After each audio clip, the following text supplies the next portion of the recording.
like mom crying.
Welcome everyone.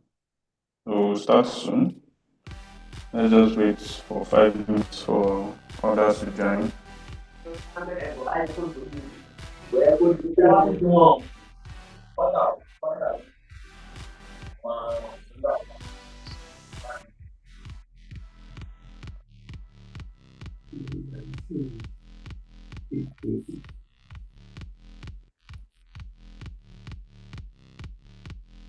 Not like,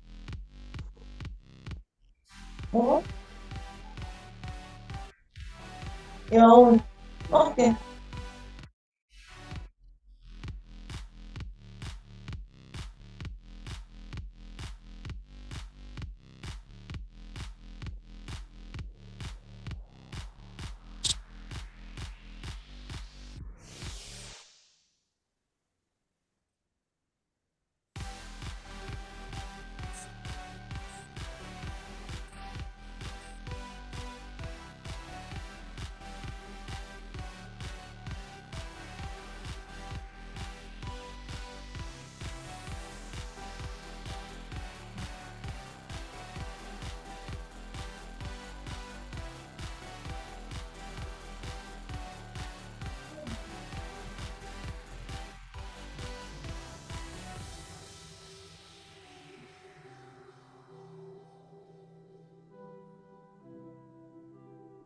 Mm.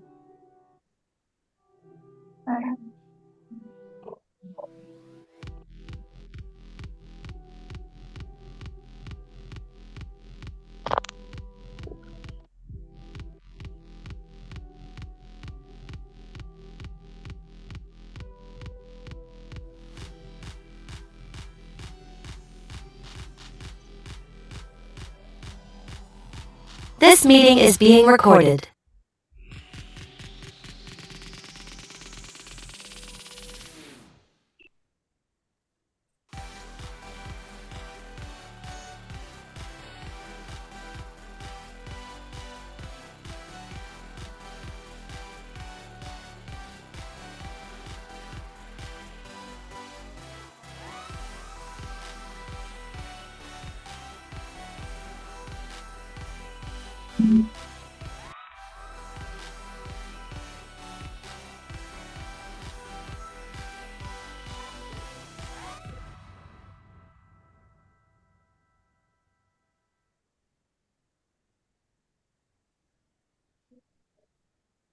Okay, good evening everyone. I hope you can all hear me. If you can hear me, kindly drop some reactions or drop some comments in the chat. So we are all welcome to today's session on graphics design. And today we'll be looking at a very interesting topic. Okay. And it's going to be taken by very skilled facilitator. But before I move on, I'd like us to follow some rules. Okay. So once the class starts, all of us will be muted to avoid interference.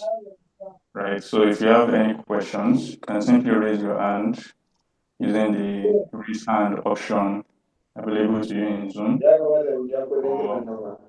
Or you can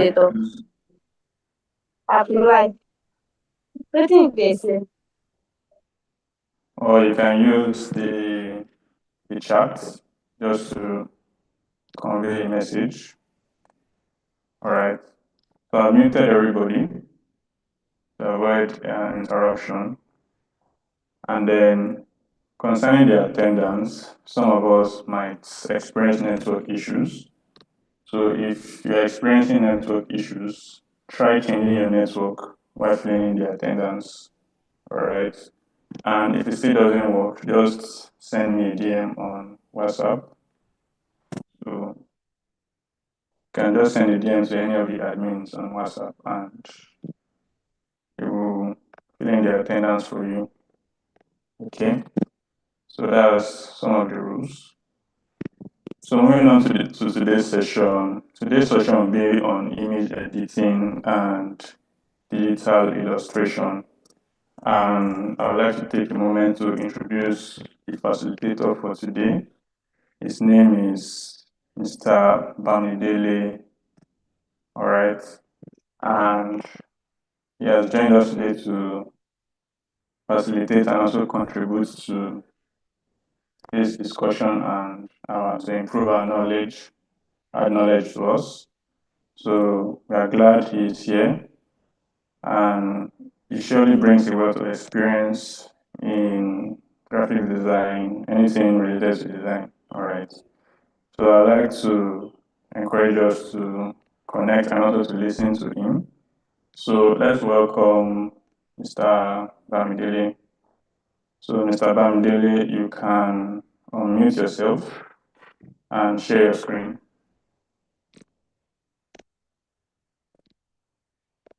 Mr. Bamidele, can you hear me?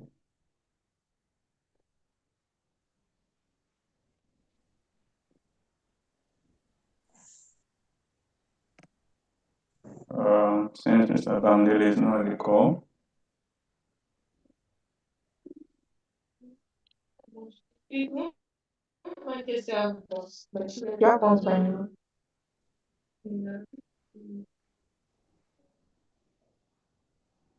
so let's wait for him to join the call. You can enjoy the music while we're expecting him. Thank you.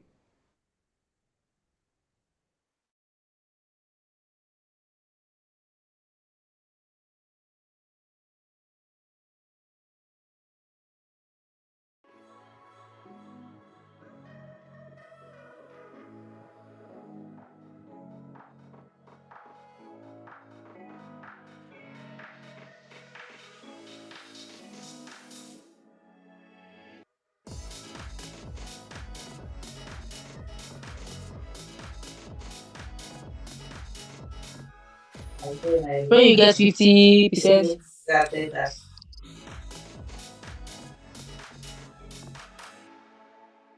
Mr. Bamidele, can you please share your screen and take over the session?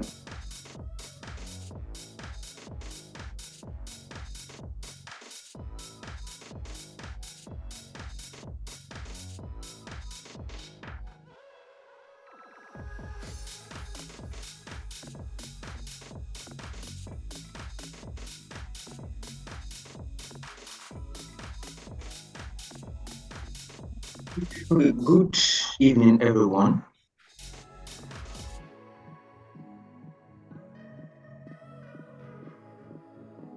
Alex, am I audible enough now, sir?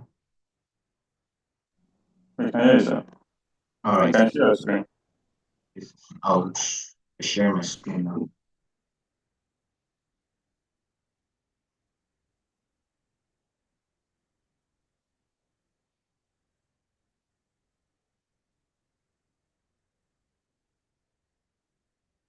Okay. So once again, good evening, everyone, and welcome to this training session. Today we'll be talking on image editing and digital illustration basics. But before I continue on that, there were some questions in the last class, and I must commend the facilitators that have taken several sessions from the beginning of this training. So there were several questions from the last class which I have to attend to briefly before I start this session. So some people asked some questions, and I'll be reading them out now. Then I would provide answer to those questions. Number one question says, is there a specific app where one can explore all that was taught today? If yes, what name is it? Okay, so coming to this, when we talk about graphic design, there are various applications and software that can be used both on mobile phone and on system. So for example, when we talk about mobile phone, we have Canva, we have Pixel app. But when coming to system, we have various and several applications and softwares that we can use.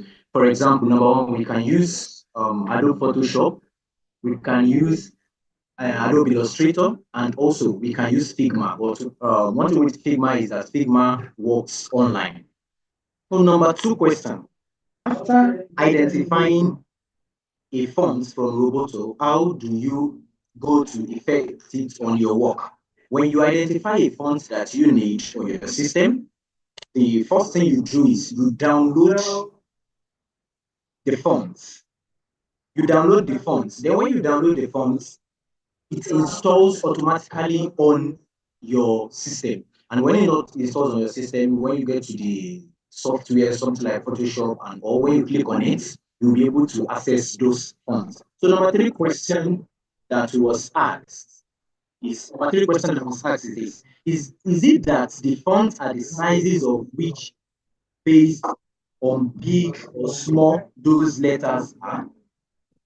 Actually, that is not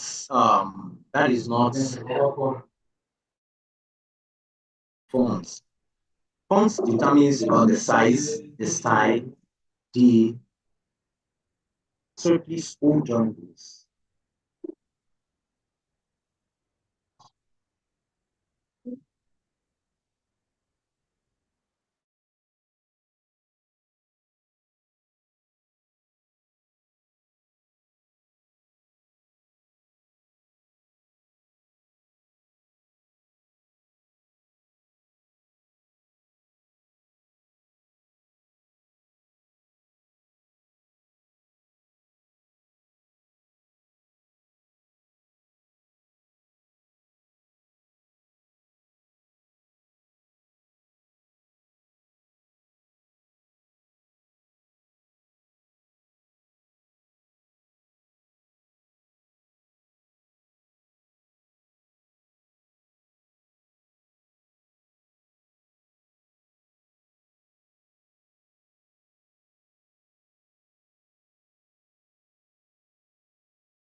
Okay, I'm very, very sorry for that break in transmission. So now we're going back to the slide and I'll be sharing it now.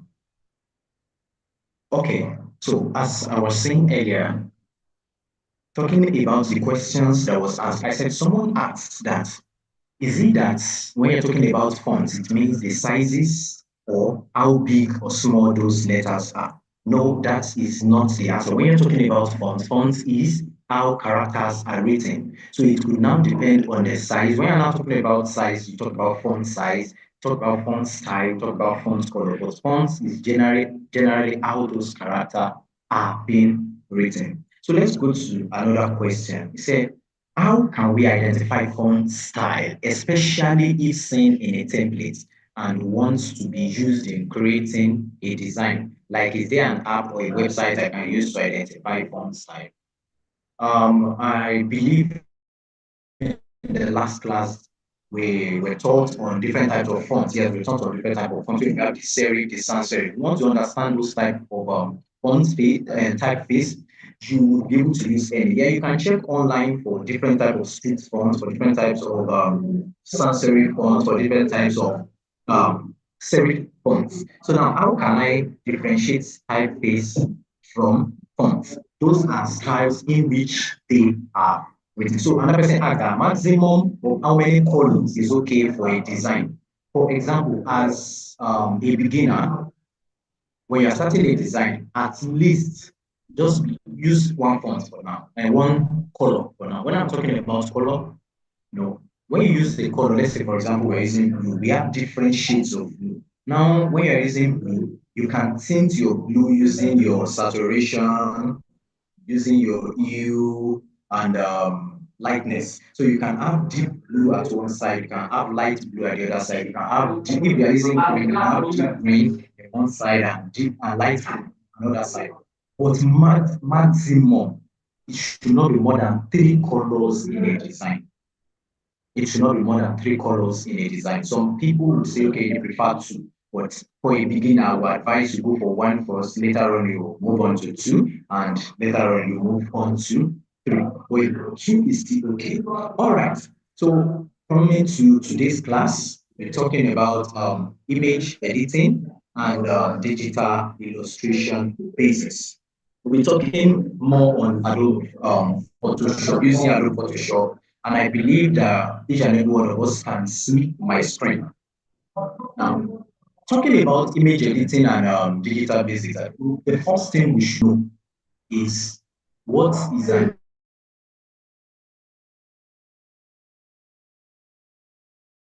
and touch, what we can see and touch physically. Why an image is a digital representation of an object. So we can see and touch an object, but an image we cannot see and we cannot touch because it is in a digital base. So an image is a digital representation of an object. So when you want to use an image in a design, you don't just pick it up and just put it anyhow. There are things you need to do. Now, for example, if you are someone that wants to go into photography, you would also need these tools in enhancing your picture. So when you are designing, you have to enhance an image before you just use it in a design.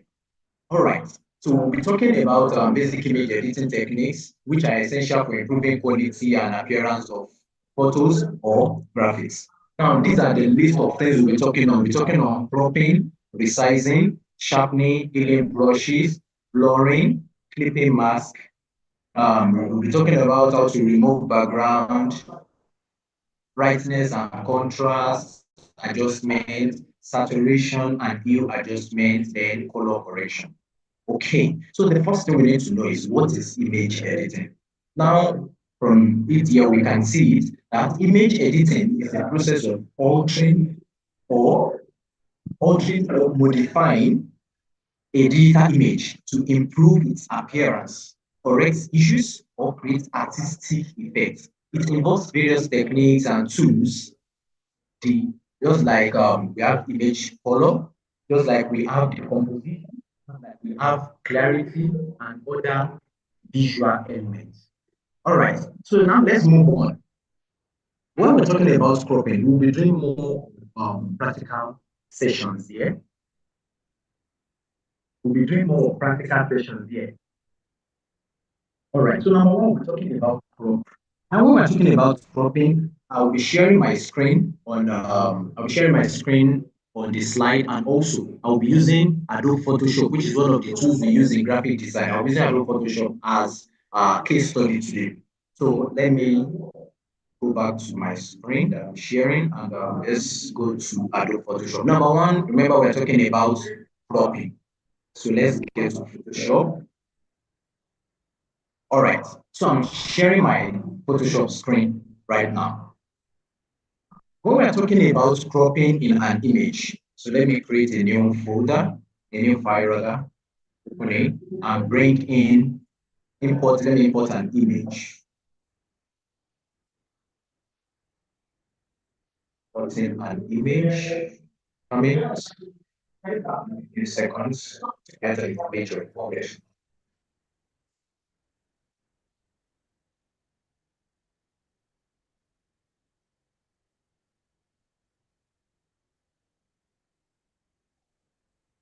Okay, fine. I have an image here imported.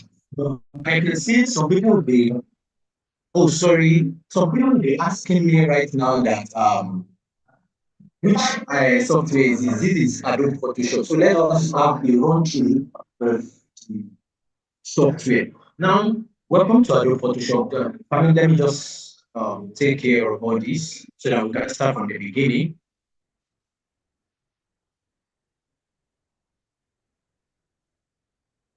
Okay, now this is Adobe Photoshop. Photoshop is a software that we use in graphic design. We also use it to edit photos. So now when you get your Photoshop on your system or your PC, by the time you download, you have different versions. We have CS6, we have 2020, we have 2019, 2021, 2023, and the like. And when you download it and you want to start using it, you get this interface for the first time when you open it. So when you open Photoshop, you get this. By the left-hand side, you have your home, create new, open. Then at the top bar, you have your file icon, you have your edit, you have your image, you have your layer, you have your type, select, filter, 3D, view, plugin, window, help. You see all these work together to get a significant, a better design. Now, when you want to start, the first thing you should do is to create new. Okay, when you want to create new, remember I clicked on my new create new document now. It's now left to me. This is the new documents interface popping up.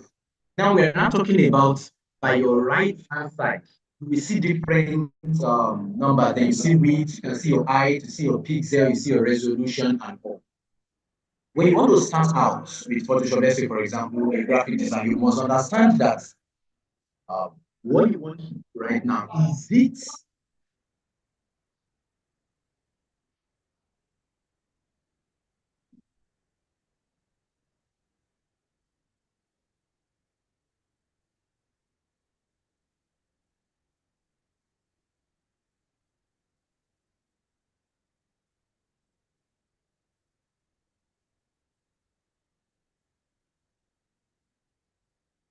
okay, so you must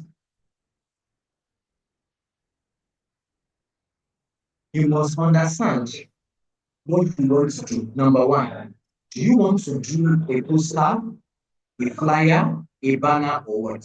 So all those ones, that's where sizes comes in. So now let's say, for example, I want to work on just a normal flyer, which is a square flyer. So I'll be using my width and height 1005 by 1500. Now I'm talking about resolution. Resolution is how clear a design will be. Let's say, for example, we would have seen many designs that people are sharing online, like you see them when they share it on WhatsApp, they share it on Facebook, that's lost quality. And it is the resolution here that causes. So sometimes the resolution is always at 72. Now, when your resolution is at 72, any design that you export will be blurred automatically. That design will be blurred. So what you need is to increase your resolution. Some people use 250, but me, I use 500. So that when I'm exporting, I will still have a clearer picture even if my designs are not being sent to people as a document or in HD. So now when I set my resolution to 500, I'm going to create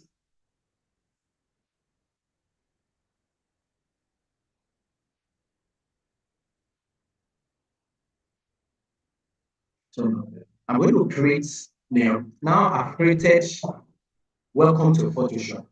We have different interface here. When you check to your left, you see different interface. When you check to at the top, you see another interface. When you see to the right, you see different interface. So majorly, what are the tools that we need here? Basic tools that we need in Photoshop. Number one, at the top left, let's work with the left interface now. Towards the left, you see this that looks like a cross sign. That is your move tool. It's when you put your mouse here, you use it to place any object, you use it to move an object. Then so the next one is we call it your mapping tool. We use it to select an object. The next one is your lasso tool. The next one is your object selection tool. We have your crop tool by the left. You have your frame tool. You have your eyedropper. You have your spot healing brush tool. You have your brush tool. You have your clone stamp. You have your history brush tool. You have your eraser. You have gradient tool and the likes. You have your text. You have your path selection tools, you have your shape tools, you have your hand tools, you have your search tools, and others. So at the top, you see your file. When you click on file, you can create a new document. You can open a document like a PSD file because each software has its own saving point. For example, when you're talking about Microsoft Word is saved with .dox. Now, when you're talking about Excel, you are going to see something like EX. Then when you're talking about Photoshop, you'll be seeing something like PSD. All right, so .psd. Now, when you want to open, use your open there. You can also use to open current draw files. You can use it to open PDF files. Now, your open as after those ones, the basic things you need are those I'm talking about. Then you see your save as a copy. Now, to import anything to Photoshop, let's say, for example, we want to import, please, those that are drawing on the board, thank you. You can just stop it. Thank you. So to import anything on Photoshop, I know you might come and you're like, is there no import? Is there no import? You use place embedded. Now, when you're using a lower version of Photoshop, for example, CS6, you're going to see imports there. But when you're using an higher version, you'll be seeing place. Either you use place embedded or place link. So when I click on place embedded, then it's telling me to select any picture. I cannot select any picture of my choice, and it's going to bring the picture for me. So let's allow it to load. Now this is the picture. Remember what I clicked on? Place embedded, and I can have the picture. So if I want to, let's say I don't need this picture, I remove it again. So now, coming to save, I've told you that can you save as, can you save a copy, can you save, and also can use exports. For example, there are some times where when you want to save on Photoshop, the file is heavy. You're having something like 50 MB, 150 MB. You just use export as to get to what you want. So I'll be explaining this later on. Now, when you come to your edit, you can see the things you have there. Your image, you'll be working more with this because we'll be enhancing our image. Then we have your layer, you have your type, you have your select, you have your filter, you have your 3G, you have your view, you have your plugin, you have your windows, help, and all. Okay, now let's come to where we are going. So let me share my screen once again.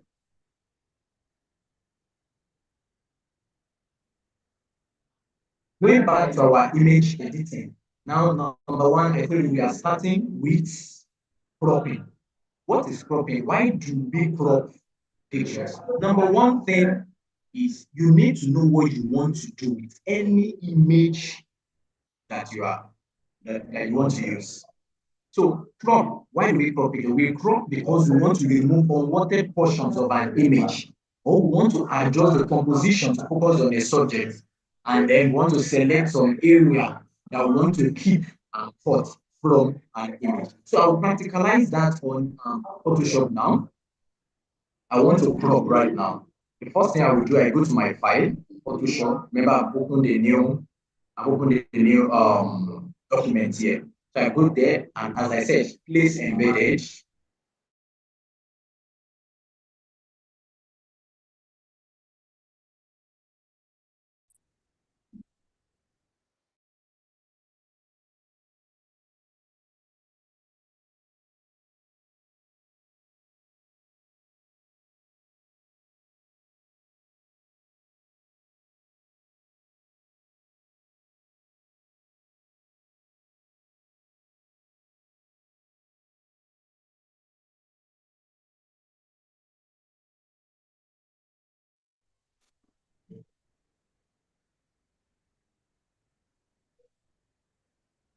So I've imported my picture, and the next thing I want to do is, okay, let's expand an awesome application. So this is the image we want to use.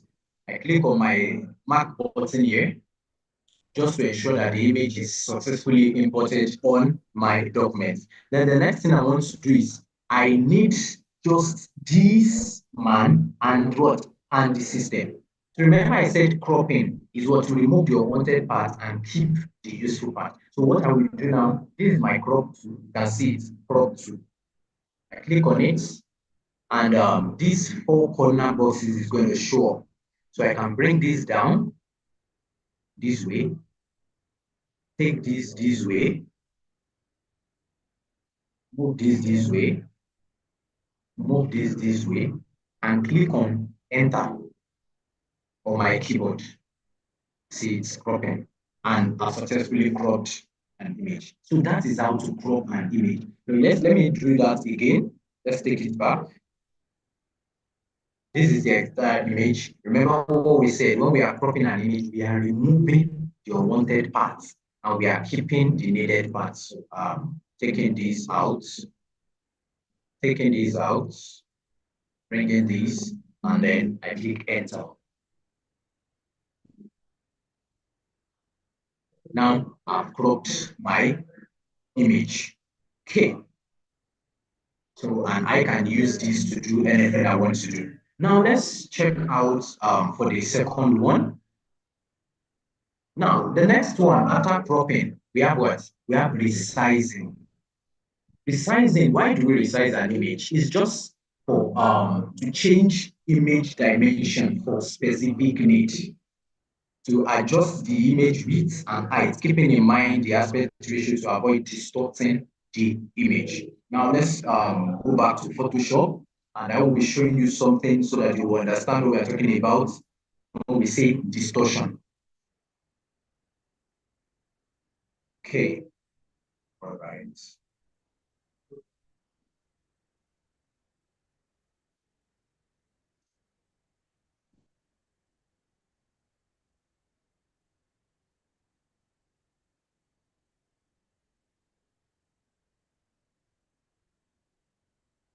Okay, so now let's bring it on.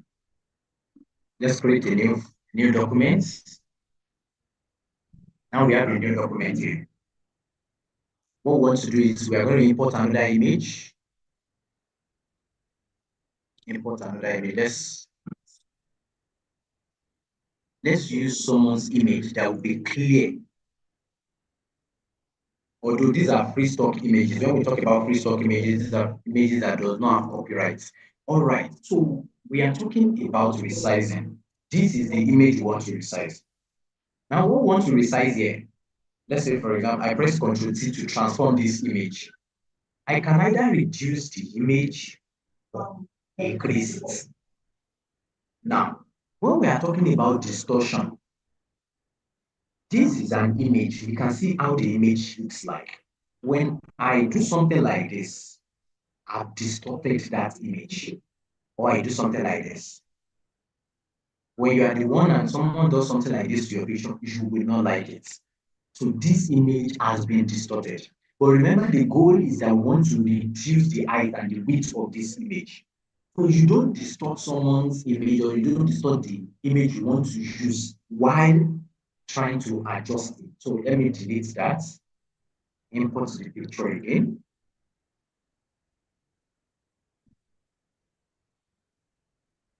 Import the picture again. And resize it uniformly to fit in.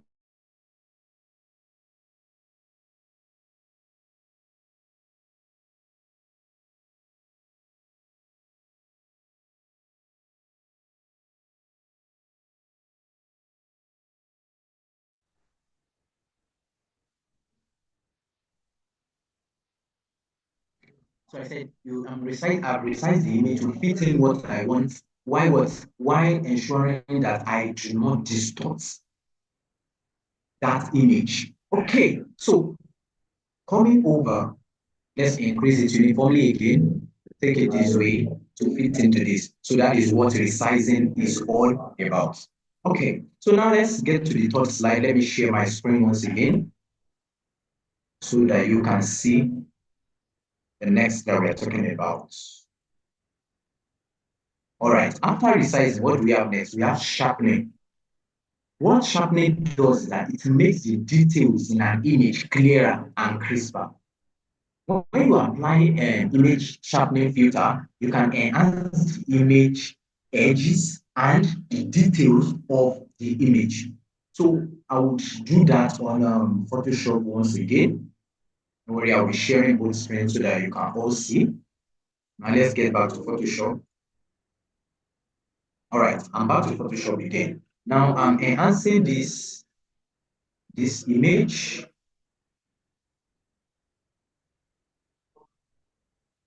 Now for me in Photoshop to do what? To enhance sharpness of an image, what will I do? At the top, you will see some icons and some text, which are like bars. So you click on filter. When you come to filter, you have your 3D, you have your blur, you have your blur gallery, you have your distort, you have your noise, you have pixelate, you have render, you have sharpen, you have styles, you have video, and you have others. So we want to sharpen. Now this is sharpen. When you click on this sharpen, it has different options for us. You see, shape reduction, sharpen edges, sharpen more, smart sharpen, on sharp mask. So when you click on sharpen, you will notice that it has increased the sharpness of the image. Let me press Ctrl Z so that you can see. Now let's try it again. I go to my computer, I go to sharpen, and I sharpen this. Now let me increase the size of this image for you so that you can see the effects. All right. Okay. So let's add this. Now, I go to my filter once again. I'm coming to sharpen.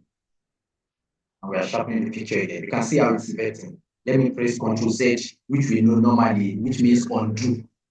Have you seen that? So the more you sharpen it, the more it affects on the image. So when I click sharpen again, see what has happened. I can use sharpen edges instead of sharpen. And you see what it has done to the person's face. So when you are applying all this, you don't over apply. You know, they say overdoing of all things is not good. So when you over apply, it scatters the original position of that image. So let me undo it so that it take us back to the normal. Now that is all about sharpening. Okay. So please, if you are following, can I get a feedback in the chat, please? Thank you. So I'm sharing my screen once again. After sharpening, we go to healing brush. Now, remember we are talking about image enhancement, image editing. Okay, so now we are talking about healing brush. What does this healing brush do? It removes unwanted objects, blemishes, or imperfections from an image.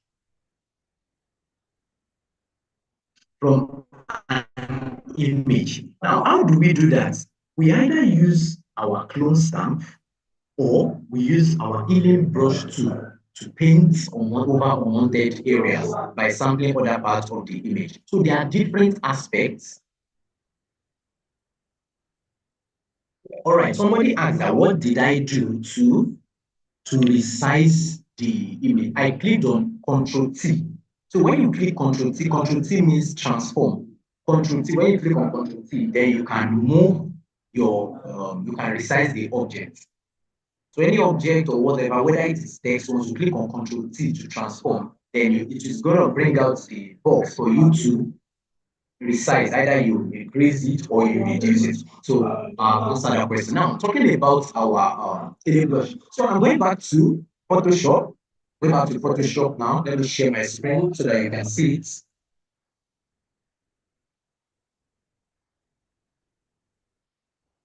Okay, now we are in Photoshop. So let's use this man's picture because it seems the face is somehow clear.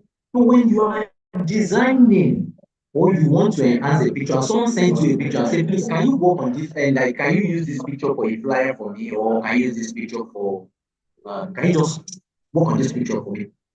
Now let me show you this. Look at this image. Let's look at our eye, our face. We want to work on our face.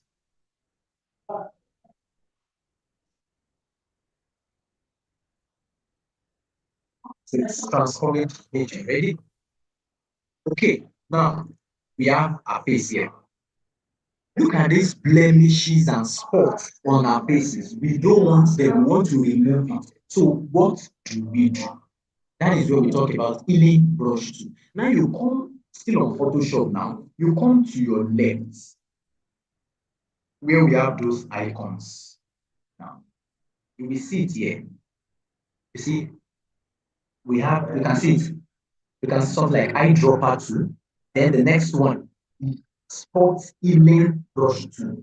So that is what we are going to be using. When you click on it, it's going to bring out different options for you. We have spot healing brush tool, we have healing brush tool, we have patch tool, we have content aware mode tool, we have red eye tool. So now let's click on this spot healing brush tool.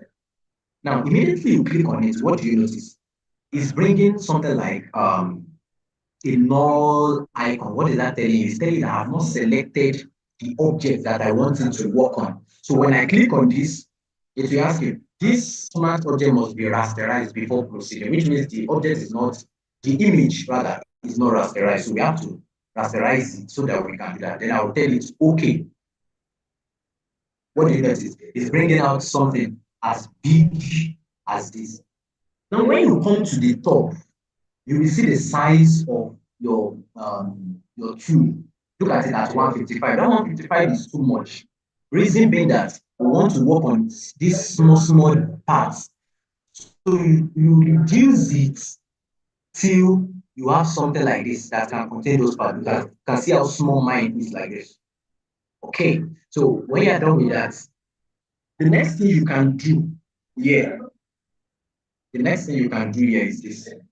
We have this image, but what I want to do is by my right hand side, you see my layers at the lower part by the right. You see the layers, the two objects I'm working on. When I click this eyes, you are not seeing the object again. When I click it back, the object is visible. So now let's do something. Let's do something. Let's duplicate this image. Now, to duplicate an image on Photoshop, I'll be teaching you some shortcuts. You press Ctrl J. Now, when you press Ctrl J, it's going to duplicate that image so that we are going to have two. Then when I have two, now what I will do next is I want to turn this off. No, let's turn this off so that we can work on it. All right. So I want to work on this. I'll click on this second image. That's what I want to work on. So let's go back to my healing brush tool. Now, for me to see very well, I can press Control and plus. When you press Control and plus, it increases the size of your document. Don't forget, it's not tampering with the size of the objects in your document. It's just your space that is going to be looked at. Control plus. You can see what it's doing. And Control minus is going to reduce it. So those are shortcuts that we can use. What do you want to do? You want to remove this. You will notice what will happen when I if the chart to remove some spots or like that. So many tools we can use. So to use your eraser tool, you will now right click. We have number one eraser tool, we have background eraser tool, and we have magic eraser tool. So now let's go to our, we want to use our magic eraser tool now. When you click on, don't forget what I said. Now, when you click on any of these icons, it will pop up at the top. Now, your tolerance is at 20%. To increase this tolerance, when your mouse is here, you can see what we are having with our mouse. When you take it here on the tolerance, you can increase this way, reduce this way, or do what? Or you can change the number. Just click on this number, press erase, press the number you want, and press enter. Or click on highlight the number, press what you want, highlight it, press like 76 and press enter. Or you can move it this way. So let's say that's how I want to move it. Okay, now the next thing we want to do is, don't forget what I said, we are using magic eraser tool. So I'm going back again, clicking here. Now, what I want to do is I want to remove don't point to the image, point to the background. Click on this background. What do you notice? Can you quickly tell me what you notice in the chat box? So we get to do another one. And tell me the one you prefer, using magic eraser tool or using normal eraser. Which of them?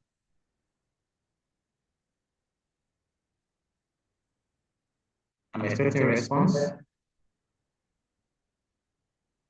Okay, people say they prefer magic eraser tool. Yes, the background disappeared using magic eraser tool. Okay, thank you. Now, when you're using your magic eraser tool, be have cognizance and take cognizance of the tolerance. Let's press Ctrl Z once again. And when you are doing anything, always click this top move tool so that you'll be able to go back to your pick tool. So now let's go back to let's press Ctrl Z to go back. Let's go back to magic eraser. Let's increase the tolerance to like 200 and something. It has erased your picture. So when you want to use magic eraser tool, always ensure that the tolerance at times does not pass 30. There are sometimes you need to use the tolerance at 9, you need to use the tolerance at 10, you need to use the tolerance at 5. So if I'm using tolerance at, okay, see my tolerance at 9, see what we have. It will be removing some parts, not all at once. Now, let's take it now. Let me increase my tolerance to 20 something or 30 something. Okay, let's go to 39 and I put it once, it removes it. Now, let's remove it. Some people will say, okay, is it not because it's a plain background? All right, let's import another image. Let's just get one image. Okay, this is an image. Let's import this.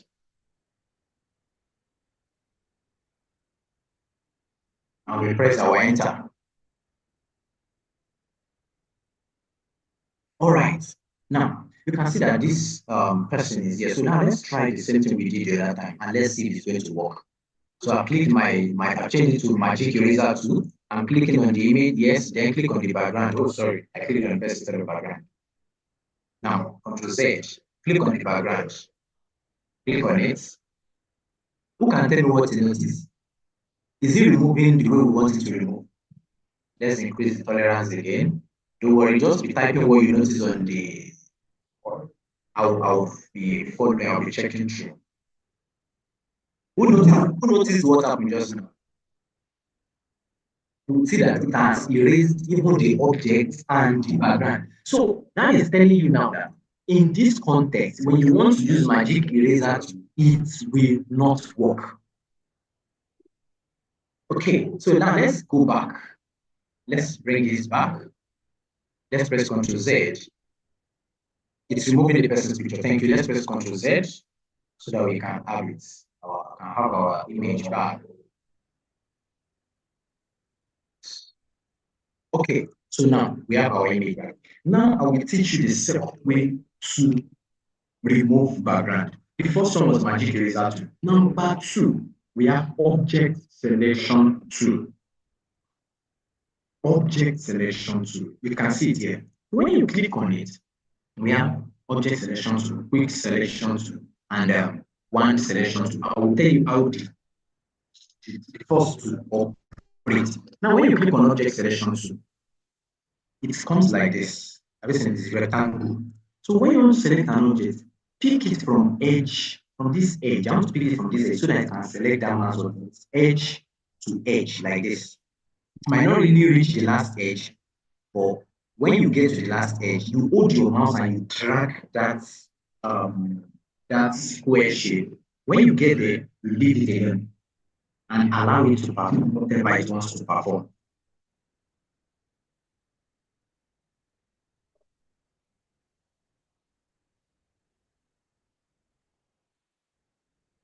Oh, sorry. Okay, what do you notice? You will see that you'll be seeing some lines moving around the person, but that line is not really moving around the person because there are still some spaces. Let me increase it so that you can see what I'm talking about. These lines are supposed to follow on each edge like this, each edge, but it's not following on those edges. Have you seen it like this? So what we do is now let's come back to you will see select all subject at the top. That is after we have clicked on that our let me move this back so that I can see what happened. Now, this you click on this select subject, you can see where my mouse is. Click on select subject to ask you that this will discard your current selection. Do you want to continue? Click OK. And see what will happen.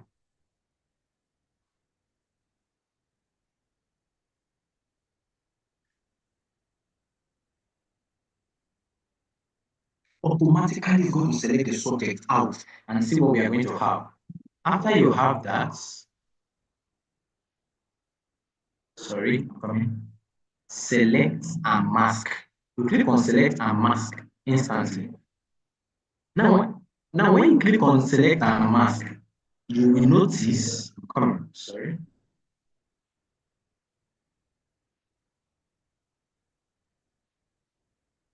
All right. So you would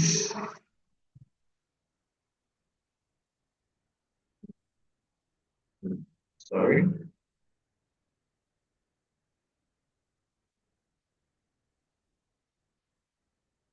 Sorry, I'm trying to bring my Photoshop back. All right. So when we have you click on your select and mask, you notice that the background is gone. Now, by your right, this transparency always will be on 0. So it will look as if there is no change. What you need to do is what? First increase your transparency to 100%. After you have increased your transparency, remember it's like this. Now you scroll to the bottom. You will see something like output settings. You don't need to tamper with all these ones. You come to your output settings and enable it.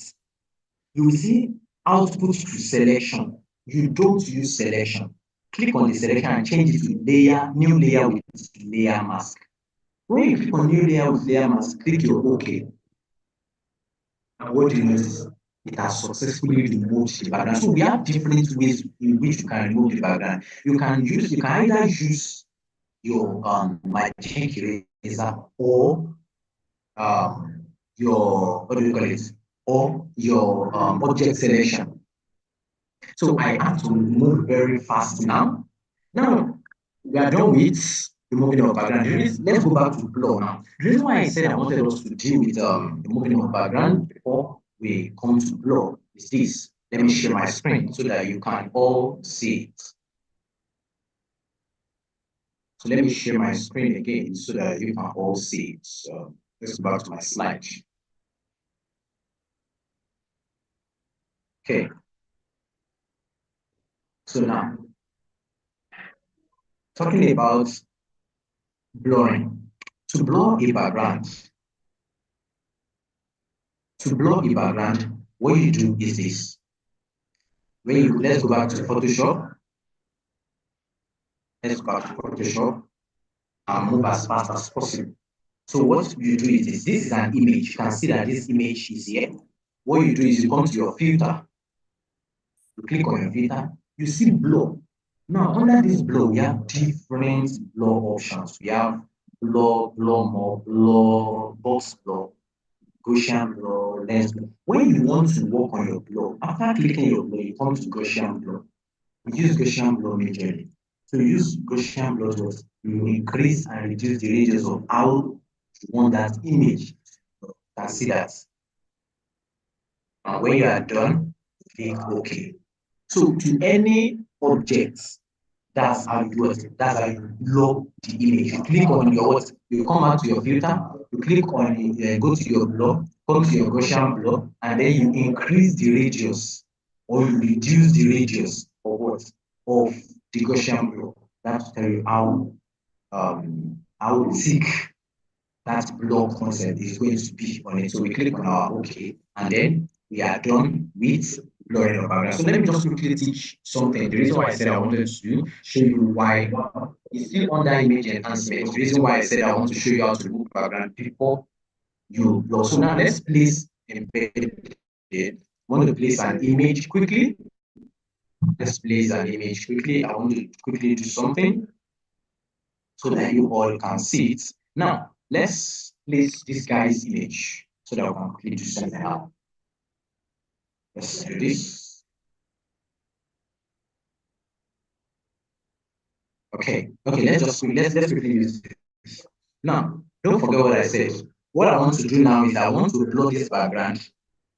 I want to make it blur than this. You know that the background is blur before, so I want to blur the background more than that. It's something that you can also practicalize. So the first thing I will do here is I'm going to do, let me delete all these layer. I will duplicate this Ctrl J. I will duplicate that, right? Then I will work on what? I will work on the first image, not the second one this time. I'll work on the first image. Now, what I will do now is I'm going back here to my object selection tool. I'm selecting this image, allow you to select it. Okay, do not select it very well. Then go to select objects and click OK.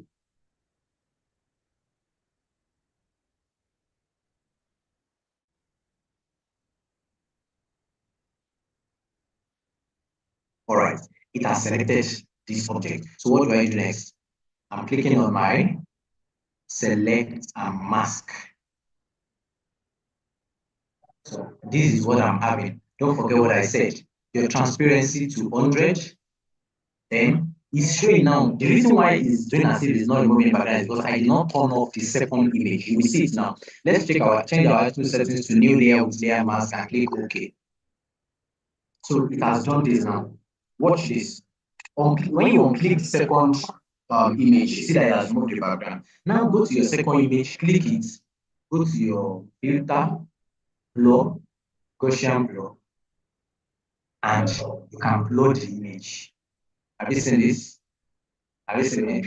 Have you seen it? Have you seen it? Have you seen it? You have seen the effects. Look at this. When you reduce it and when you increase it. So I'm blowing it this way. Oh, it's too much. That's why it's like that. Okay, let's increase it again. Have you noticed this now? So when I click my OK, when I can see that this is very, very blurry. And this is still there. Why? Because I first removed the background of that image. Look at this. Listen. So now we are done with blurring and removing our background. So now let's quickly rush down. Going back to my slide. Okay, I've done blurring. Okay, then removing our background. I've dealt with removing our background. Now clipping mask instantly. So fast. Let's go there. Let's go to my share and when you get to share, let's go to Photoshop once again. So what this clipping mask does is this. Let's use the original. Let's use an original picture. Let's delete this one that we have worked on. Let's delete this one and activate this. So now this is an object. Control T to transform, as I said. I want to reduce this image so that you can see what I'm doing. I want to work on clipping mask. What do you do when I'm talking about clipping mask? I want to put an object inside a shape. So what I do is this: come to your left-hand side at this corner, you can see your shape, rectangle 2. When you click it, you see your rectangle, circle, and all. So let's click on circle. Now, when you want to draw a shape on Photoshop, you don't just draw the shape, it's going to disfigure it. So you click on Shift first before you draw it, so that it will the mode still remain. You can see this now. I'm having myself already. What do I want to do? I want to put this picture on this circle and put the picture inside the circle. So I come to my layer and I drag my second image on the first image. Drag it till you see, let me do it again, till you see this blue line. Once you see this blue line, you can leave it alone. So once you do that step, you can see this, the image is already on the circle. You can't see the circle. So what I now want to put it, what do? I right click on that first image, that image that I moved up, I right click on it. After I right click, you see create clipping mask. Listen this, click it. What do you notice?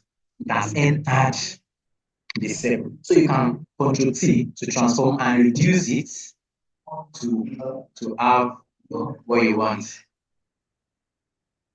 So that is how to put put a picture inside a shape. Even if it is rectangular shape you created, let's say for example Ctrl Z, Ctrl Z. Let's say I'm creating a rectangle or a square like this. All I need to do is what?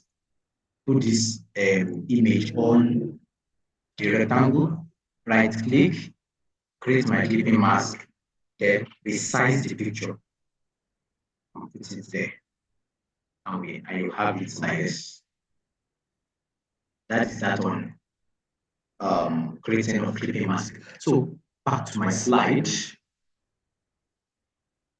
Let's get back to the slide. I have to rush down now. Okay, we've treated remove no background. Now going to color correction. Now color correction, when you want to correct colors in a background, in a picture rather, an image, we have camera raw features. Camera raw feature is a feature on Photoshop. So what do I do? Let's get back to Photoshop. Now the first thing we want to do now is this. We want to work on the brightness and contrast, then the color corrections like color grading briefly. So I will be sharing my screen now for you to see. Let's get to my Photoshop. Now I'm on my Photoshop. Now on Photoshop, what I need to do is this. I'm going to import, I'm placing it embedded, like I'm going to import an image. Okay, let's say I'm importing this image and I click my OK. If you are familiar, can you still say yes on the chats or send your best emoji so that we'll know? Okay, so all right, the next thing I need to do now is this. All right, I've seen your yes, thank you. The next thing to do is you come to your filter. When you come to filter, anytime you want to use camera raw, click on the image, come to filter and click. You can see this camera raw filter. You can press Shift, Control, and A, or just click your camera raw filter and it will open up. Allow it to load. Thank you. This is our camera raw filter. So here you can perform any manipulation you want to do on a picture or an image. Now let's start. The first thing you need to know, we're talking about brightness and lightness the other time, right? So okay, click on this image. Okay, let's can see your control plus or control minus to control. So the first thing here you can see is the exposure. That tells you how bright or how dark the picture will be. So when you reduce the exposure, can you see this? You increase it. So you're adding more light or reducing the light. So let's take it to maybe like 0.8. Now contrast is we bring out the details in a picture or an image. When you reduce it, can you see this? It's blending the background and the image together. But when you increase the contrast, the image is getting clearer than the background. But when you are adding all these features, do not over add. I'm just saying this now. Let's reduce the exposure, it's too much. So, okay, let's have this. Now, I like to reduce the whiteness of the background. Something like this. Look at, before I reduce the highlight, look at the window side. Just look at the window. So what will happen when I reduce the ability that it is the details in that window is clear now. So your shadow, you can also reduce the shadow. When you reduce shadow, it's going to affect human skin. Look at the man's skin, it's going black. So you can we increase shadow most times and reduce the highlight. When you don't increase highlight, because when you increase highlight, it turns white. But when you reduce it, you get details there. For shadow, when we reduce highlight, we increase shadow to stop our. Then your light white can increase it, to get more ambient. Now your blacks, this talks on how, when I'm taking the color correction at once. I'm explaining everything now so that I will not have to go to the slide and say, okay, follow this and all. Your black, you do what? You reduce the black so that it's going to affect anywhere there is object on your image. So look at where his edge is now. When you increase it, what do you notice? It's turning to gray. So you reduce it to get your perfect black, but not too much. So now your texture, when you increase your when you increase your texture, what do you notice? It will make it too sharp, but we don't really increase texture when we are enhancing it. We increase clarity. When you increase the clarity, you see it's getting clear. It's getting clear, but don't increase it too much so that it's not turn to cartoon. And look at when you reduce it, have you seen that? So you just increase it a bit just to suit something, but 31 is too much. So you don't increase it too much. So now, coming to your vibrance used to scale up a picture. Now, when I'm talking about saturation is we increase the quality of a picture or it will reduce it. Now, when you reduce saturation, you have white and black. When you increase the saturation, the color does what starts getting brighter, but you don't over add saturation so that it will not destroy the image. So you see now, let's make it up. It's by this, two by this. Okay, so in those are the basic editing of what? Oh, sorry. Those are the basic editing of an image using camera raw. So now, the next thing you're working on is talking about your color grading. So let's go to color mixer right now. Under color mixer is very easy to understand. We have your hue, saturation, luminance, and pole. When you're talking about hue is the same thing as color. Hue means color, like we have been doing in the last class. Saturation, just as I said, just to add more color to the color. So now, when you want to add colors to a picture, number one, you don't over add. Number two, you only add the color you can see. Please, if you are following, send your emoji. You only add the color you can see. You only work on the color you can see. For example, we can see blue. So now let's increase our blue. What do you notice? The blue there. See, I've taken it to 100. See what is happening? It's changing, it's increasing the density of the blue. Okay, now let's see. When I take the blue to 0, what does it look at? Only the blue is having white. Why other colors what? Other colors are being retained. So what you need to do is look for the color that you can see. Now let's say, for example, now okay, let's take our blue. Let's take the blue back. Okay, we have this now. We can see something like green. When you work on green also, have you seen that? But you don't over so that it's not overlay on another picture. So we see green, we can see red. You don't over increase your red because red will react with human skin. Orange will react with human skin. So you just increase. Let's take the red up a bit. Orange also take it a bit. Now you can see green, dark green. If you see purple, work on purple. If you see magenta, work on magenta. If you see green, work on. So those are the basics of color editing in an image. So you just click OK and see what we have. Look at what we have before. See what we have now. Have you seen it? You saw what we had before and you see what we are having now. All right. So looking at that, the next thing we are going to be talking about here says we are done with color correction sequence. So now let's just quickly brush through digital illustration. We are not going to be doing a practical session on digital illustration. So if you have questions, just prepare them. Then I will just quickly brush through this. Now, talking about digital illustration, let me take my slide there so that you can all see. Okay. when we are talking about digital illustration, understanding digital illustration, I'm sure many of us would have seen, different types of illustrations. Different types of illustrations. What I mean by different types of illustration, I've seen people illustrating something. Let me show you something. This embedded. Now, for Illustrator, majorly what we use for Illustrator is for illustration. We don't really use. Okay, let me show you this illustration image. Let me show you this illustration. Let's get to my Photoshop example. Okay, this illustrated image. Let's get to see it. So now you have seen this. This person is trying to illustrate. What's he doing? Is when you get an original picture, you are tracing the picture out. And you are doing what? You are using it to form another picture, something like a cartoon, something like a comic. It is like that. When you want to do, when you have to work on a logo, you trace out. You can trace out a sketch. Let's say, for example, you want to work on a logo. You have drawn the logo on a book. You can scan it and trace it out to get what to work on that logo. So that's what that illustration is all about. So now let's go back to our slide. Now it says you can see there it says digital illustration. Unlike traditional illustration, we use this, we use physical tools. I know many of us we have carried textbook before, put our in primary school, carry textbook, put our paper on it, our book, and quickly trace the picture that so that we can quickly submit. So unlike using of physical tools like pencil, paints, and all, digital illustration is using a computer software or tablets to do what?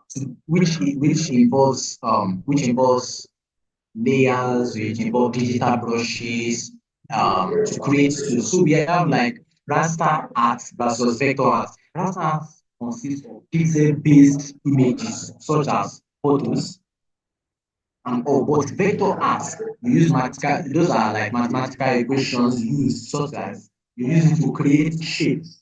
Like so, raster art is majorly based on photos, while vector art is majorly based on shapes, lines. All right. So now the next thing we're talking about is we have some tools.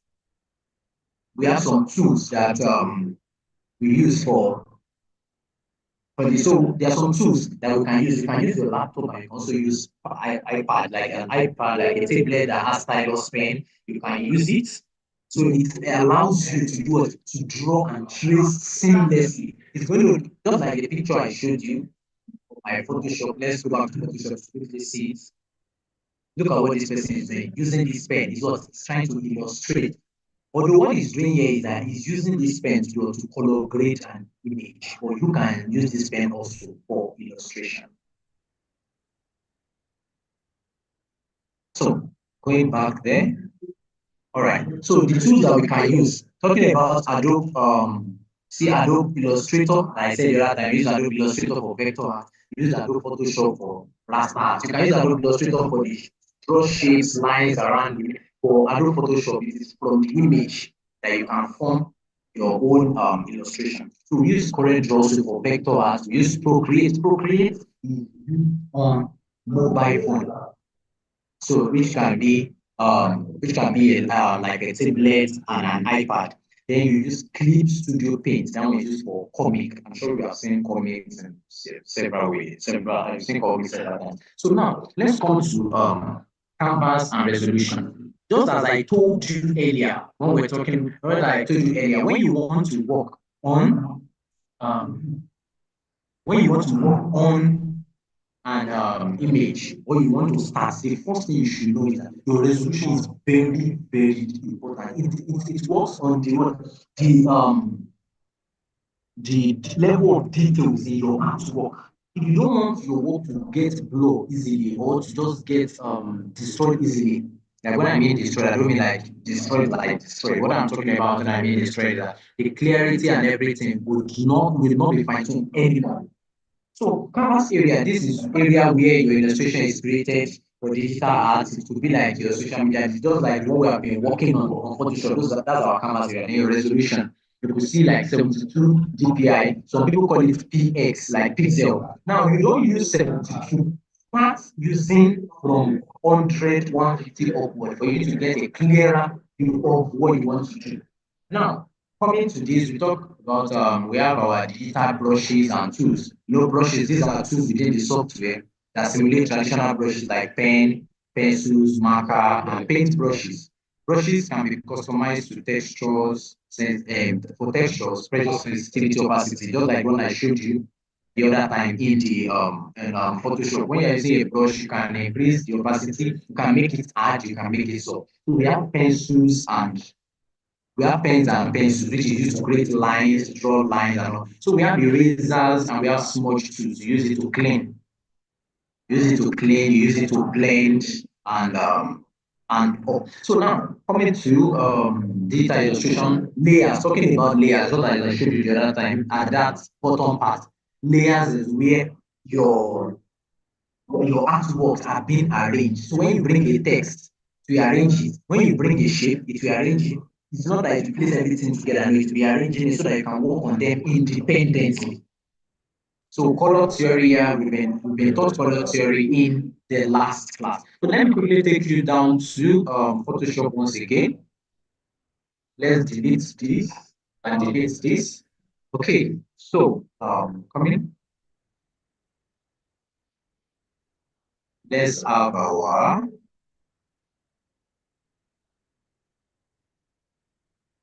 brush. You can increase the size. Okay, so coming. I have to change the color of the brush. Change the color to red.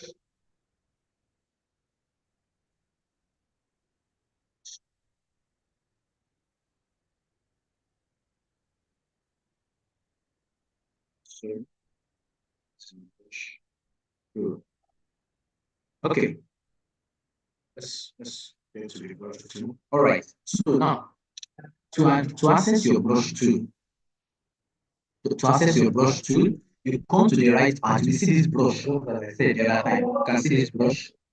We have different types. We have brush tool. We have pencil tool. Your pencil tool is used to draw, just like I said in explain. So let's talk about the brush tool.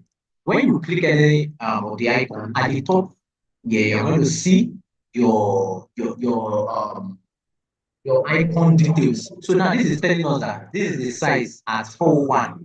So when we draw like this, you can see what we are having because our hardness is at 0. Now let's put it at 100. And this is the difference. That's our brush.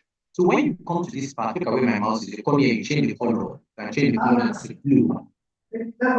Oh, sorry, you can change the color to blue. Let's talk like this. That's it. So now let's control Z. Let's go back. Our pen tool also, see your pen tool, you can increase your pen here. You can increase the size of your pen. See pen, increase it. Increase that. You can reduce it like this. 3. See.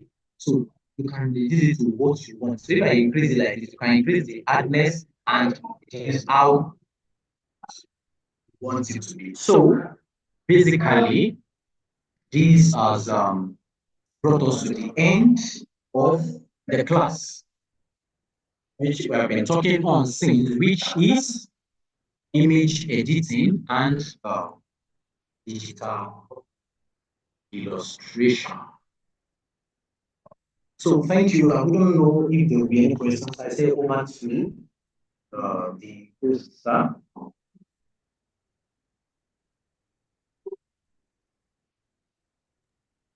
Thank you, Mr. Emmanuel. Do we have any question? Any question from the chat?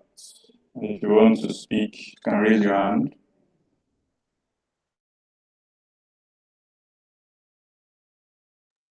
Yeah, the slides will be uploaded in the resources section on MacTechie. So please bear with us for the moment. But all the resources we'll be using for the live classes will be uploaded in the resources section on our MacTechie platform. Thank you. Any other question? So, Mr. Emmanuel, you have a question? Okay. Someone said, what's about background replacement? All right. Okay, let's quickly get to Photoshop.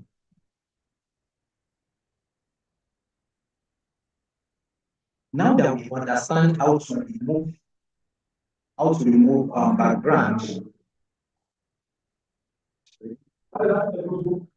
Now that we understand how to remove background of an image, what do we do? Let me quickly import an image. So I'm importing an image now. Let's put the image, let's get it here. Where's the image that we worked on the other time? Let's just get one that is, okay, this man's picture once again. So now, this is it. This is picture. Let me use the eraser tool, put it as 70 something to remove the background.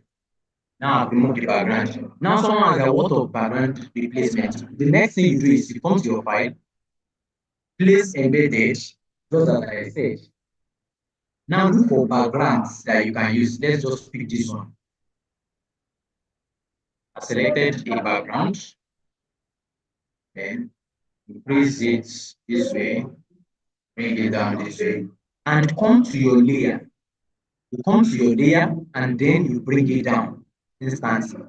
Bring it below that picture. And that is how you change the background of anything. Just look at it.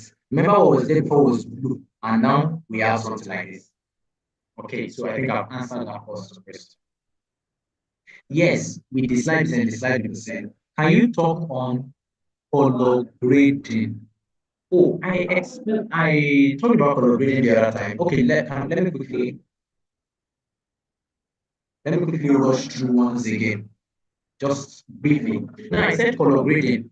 That is talking about the effect you add to and oh, you couldn't see it, you just log in. Please, I don't know how to track my. Okay, all right, no problem. So let me quickly run through this color grading. I said when you have your picture, this is the picture now. The next thing you do, you go to your filter and you come to your camera raw filters.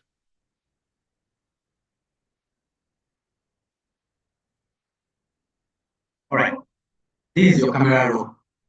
You've seen our camera raw like this. So the next thing we do is this. You come to your basic first. Your basic, now you have your exposure. Your exposure talks about how bright the picture will be. When you reduce the exposure, it reduces brightness on that image. Now let's increase this a bit. So we have this. Your contrast. Contrast brings out the detail in the subject. When you reduce your contrast, it blends your subject with your background. When you distinguishes your subject from the background, when you increase. The next thing is highlight. Now your highlight, when you increase your highlight, it adds more whiteness to your image. So when you decrease the highlight, it does what? It reduces what? The whiteness of your image and brings out the details. Everything works hand in hand. So what you do next, after reducing your highlight, so you increase your, your shadow so that it will balance. Then the next thing, you can see your whites. Either add small whites or majorly we add black. Black really have effect on anything that is black. Look at the hair. Have you seen that? Because I reduce it. When I increase it, everything goes. So you reduce your black nice to have something original. Now, your texture, you don't work on your texture, you leave it like that. Then let's work on clarity. Clarity, just increase clarity a bit to sharpen the image. So after doing that, what else do? You come to your color mixer. Under color mixer, we have HSL. I'll show you that. HSL everywhere. HSL means hue, light, saturation, and lightness. What does hue mean? Hue means color. Hue means color. It's another name for hue. That's just you. Don't be like nah, which kind of big name is that? You means follow. Right? So the next thing is saturation. Saturation adds or reduces the color. When you reduce the saturation, it changes to white and black. So now you only work on the color you can see. If you can't see the color in your image, you don't apply it. So now we can see blue, right? Let's come to blue. This is what is happening to the blue. When you reduce it, change it to what? Change it to black. So let's increase it a bit. Have you seen that now? The space, so that his face can be brightened up a bit, let's give him some more red, but not too much. See, look at what happens when you add it too much. So not too much. Now look at your orange too. When you increase the orange a bit, it brightens up. So those are the things we can see on stage. We can see the blue, we can see the orange. And after you are done with everything, you click on the OK and see what will happen to the image.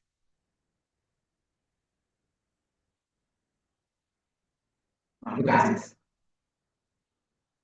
It has the effect and it's now showing on the image. So thank you. I've answered that question. Over to you, sir.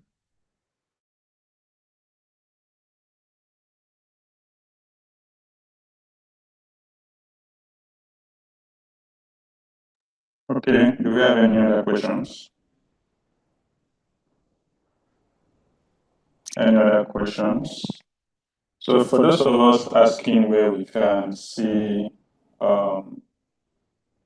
the resources on MacTechie, so let me share my screen.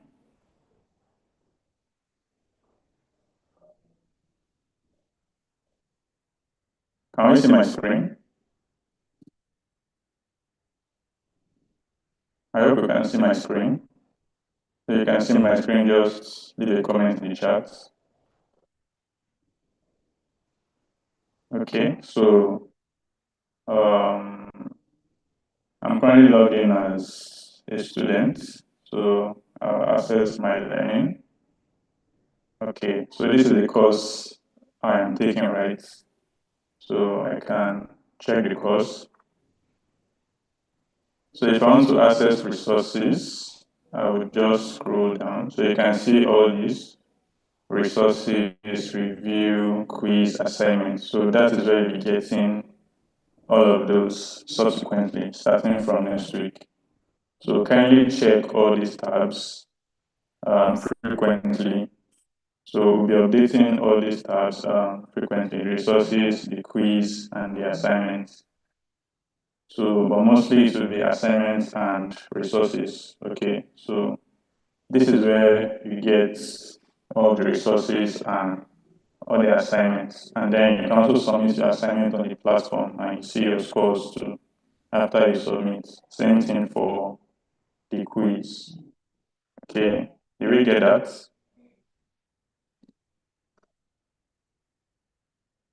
I hope we're clear now.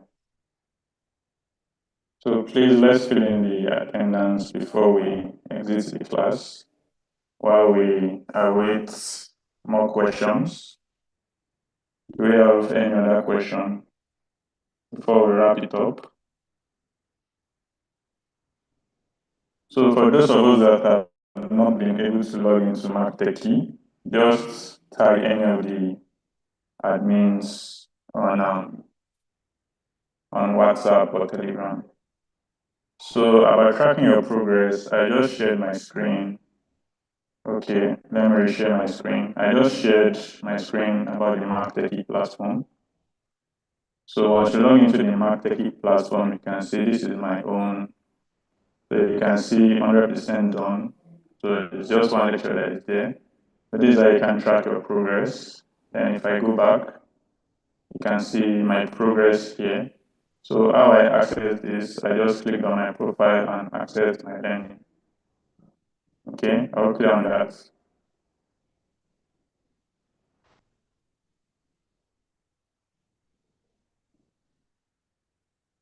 Okay, for those of you that were unable to fill attendance for last week, you can just message me on WhatsApp. Just tag any of the admins on WhatsApp and tag it attendance for last week.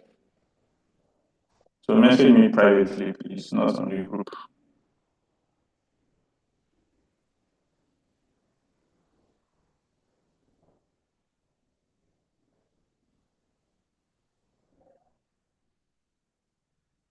So if you're unable to sign the attendance, just message me privately. It's probably your network or your browser. So you need a strong network and an okay browser for you to do that. So let's kindly fill in the attendance link for those of us still asking. So I'm posting the attendance link now. So do you have any other question? Any other question?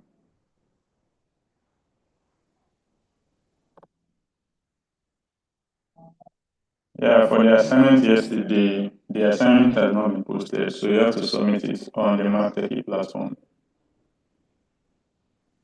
Okay.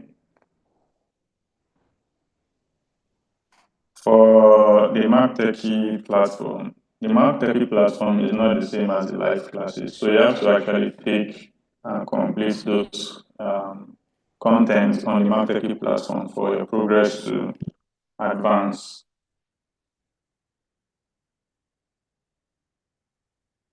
So the attendance link will be posted again. Let's fill it.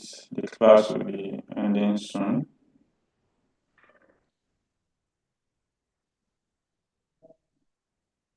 I hope we can see the attendance link now.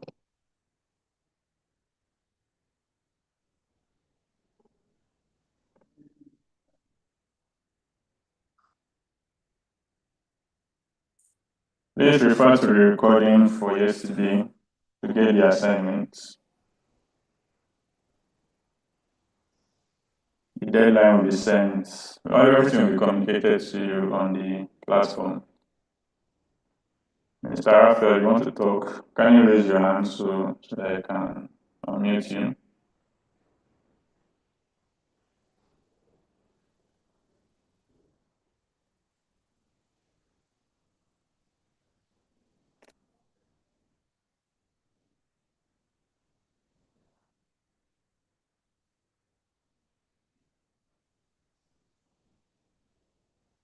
Mr. Raphael, I've asked you to unmute. You can speak now.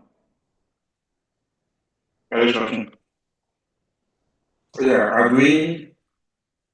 I know you're walking everyone through how to monitor their progress on the MarkTech platform. Have they all communicated that they got it? If there is anybody that said he or she can walk through it, then if possible, you can drop a page guide on the group on Word document or something. Yeah. Okay, I'm going to share my screen again. For those of you that don't have access to the WhatsApp group, you can use the Telegram group. So you actually have to take those courses before your progress advances. So I'm going to reshare my screen. So this is my screen. So this is the MarkTechie platform. I'm logged in with my own details. Okay, so for the courses I'm taking, I'll be able to access them at the My Learning section. So all you need to do is to click on your profile and click on My Learning. So after you click on the My Learning, you'll be able to see the MarkTechie course or any course you are taking. And then I can view my course, so you can see my progress. It's because I've taken some content on the course. That's why I'm able to see the progress. So I can view the course, and then so you can see this is the course. So this is just the test content. So once you finish taking any aspect of the course and move to the next one, it will progress. Okay. So for those of us saying 0% is we've not taken the course. So if you scroll down, you also see the resources section, the quiz section, the assignments question. So if I click on the resource, you can see there's a zip folder there, so I just have to download. If I click on the quiz, then you can see first quiz, second quiz, so quizzes will be updated subsequently. And then if I click on the assignments, you can see my assignment, and then I can view the details of the assignments. Okay, and I can also see my score if I want to. So once you submit your assignments, you'll be graded based on the facilitator or the person handling the course. So the person will grade you and you'll be able to see your feedback. Okay, I think that should answer all the questions. So there's no assignment for today's class unless the facilitator states otherwise, but all your assignments will be made available on the MarkTech platform starting from next week. Okay, so we can, I hope we have all filled the attendance. So I'm posting the link again for us to fill.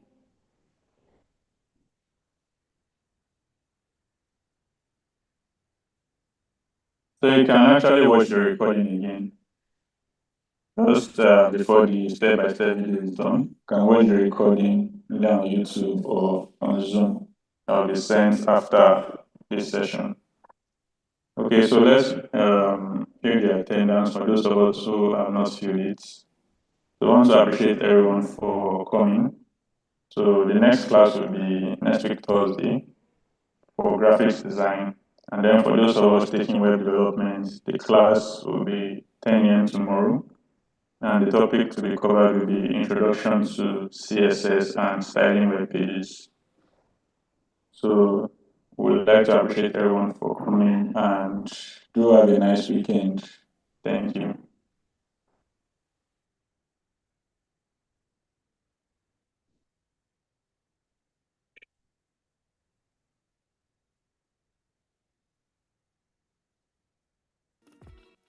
So for those of us that are not filled in the assignments, let's kindly, the attendance rather, let's kindly do that before we exit the meeting.